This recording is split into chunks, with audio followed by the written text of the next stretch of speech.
You know that saying where they talk about it's good to have options?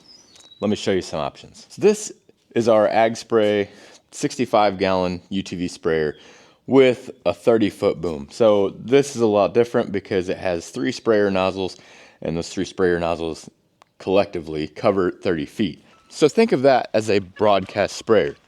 Well, there's my problem right there. That's a 12-foot by 18-foot flag.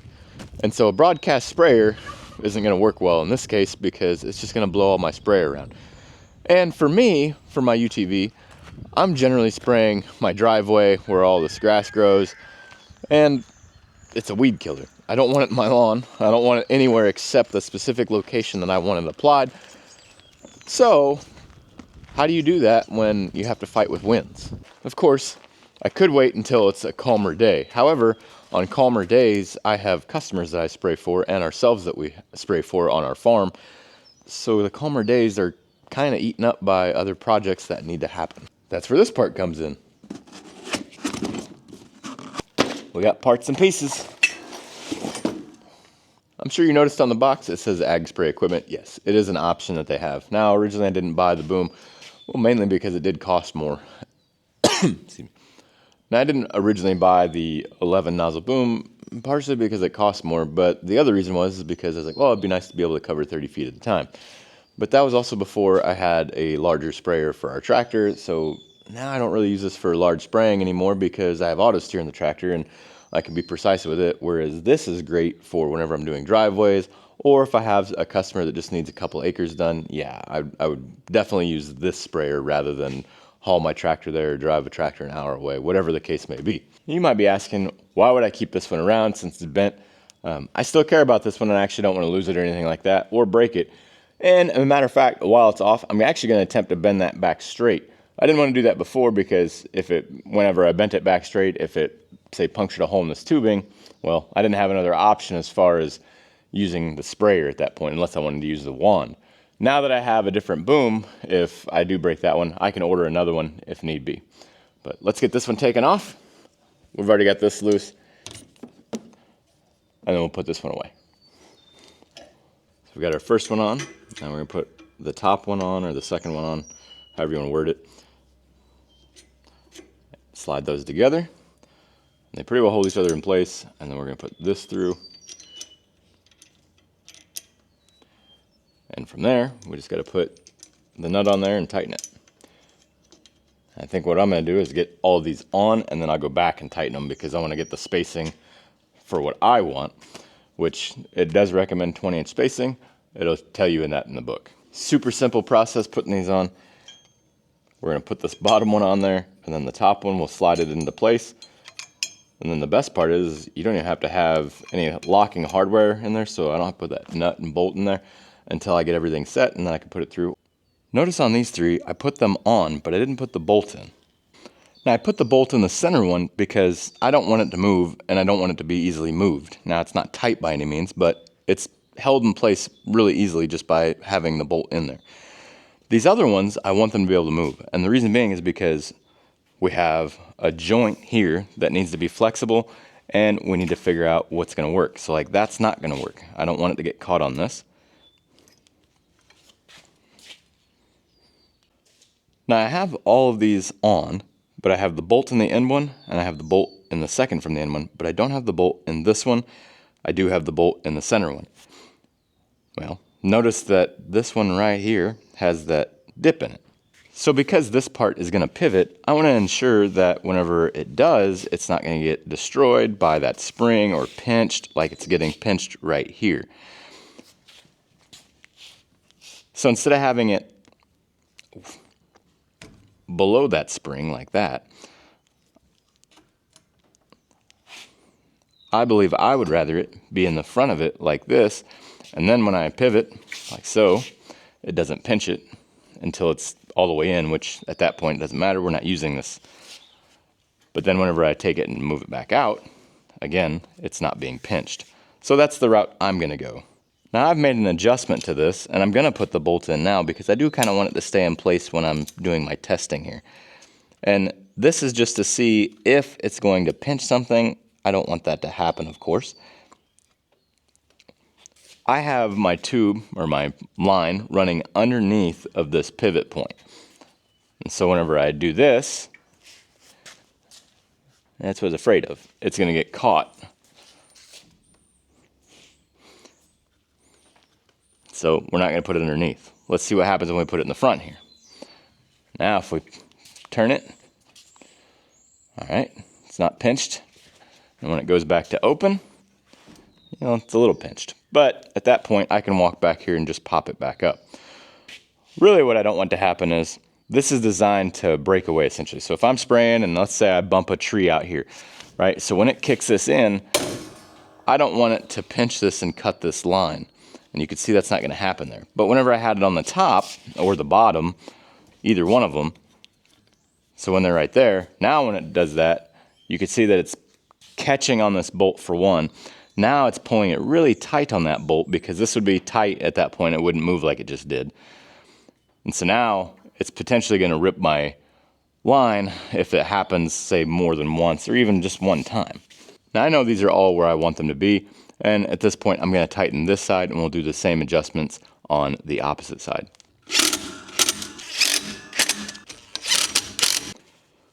Now, they're all tightened down, and the book says that there should be 20-inch spacing, which right there, we are spot on. But this one's got this kink, so let's see if they allotted extra, and they did. We're exactly 20 inches on center, and we have this extra because the folks there at AgSpray were nice enough to give us the appropriate extra so that it would be no problem having this joint here for this to swing back and forth and be able to fold. And there it is, fully installed. You could put your 11 or 7 nozzle spray boom on where it folds up like this, right? Because it'll fold all the way over and do everything it should. Or you could install it the right way like this, where if you hit something, it's just gonna bend back. I did end up rerouting this behind the springs. With it behind that spring though, whenever I fold this over, it doesn't really catch anything. Yeah, it kind of rubs that bolt, but it's not enough that I'm worried about it, you know, binding or kinking. And then this one, pretty well the same way. Ran it behind there, just like so. And then when you fold them out, it does catch a little more. You can see it's under here, but we'll just push it. Whoops. We'll push it out from under there like that and call it good. You know, the thing is, these aren't automated or hydraulic booms or anything like that. You're gonna have to come out to open them up and close them. So it's not as big of a deal if you have to guide these a little bit to ensure that the rubber hoses aren't in a bad position. All right, I got a tape measure out for us. We're gonna turn this on and see what kind of spray pattern we get. All right, let's try it. That's not supposed to happen. We'll have to look at that.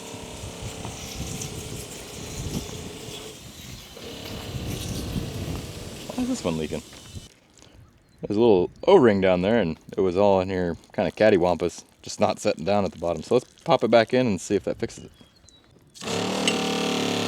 That fixed it. Look at that, we're good to go now. All right, so let's see what our pattern looks like here. Everything looks really good. Clean spray pattern, nothing's like streamy or anything like that. It's a mist. Let's, we got enough on the ground now. I think we could measure it. All right, so we've got this where we're out there at the edge, and that is gonna give us, actually it's for sure 13 feet, if not, I might even call it a little farther than that, but definitely 13 feet of coverage. Now you can make it to where it's less coverage if you have this to where it's down lower, and I think that's what I'm gonna do because I don't want quite that wide. I just want the width of my driveway.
considering all the spraying we just did, and that flag, that 12-foot by 18-foot flag is that far out. We actually have about a 12 to 15 mile an hour breeze going on. And ironically enough, this thing did really well. I'm kind of surprised that it didn't get blown, like the actual spray didn't get blown around more than it did. Especially once you get past that barn. You know, that barn, it ends up making it a wind tunnel, especially on the sides, the long sides of it. Because if the wind's coming out of the west or the east, it hits it and it has to go somewhere. And a lot of times it just runs down the side of that building. It oftentimes makes it a challenge to spray. So that is a lot better. With the boom sprayer, I typically got a lot of mist from it. Whereas with this, I didn't get hardly any mist at all. And even when I did get mist, it was when I was right here in the open where it was blowing directly from behind me. So I'm happy with that. It's pretty good. Really, highly recommend it. Well, thanks for watching. I hope you enjoyed it. Have a blessed week. And remember, if you're going to talk about somebody, talk to God about them.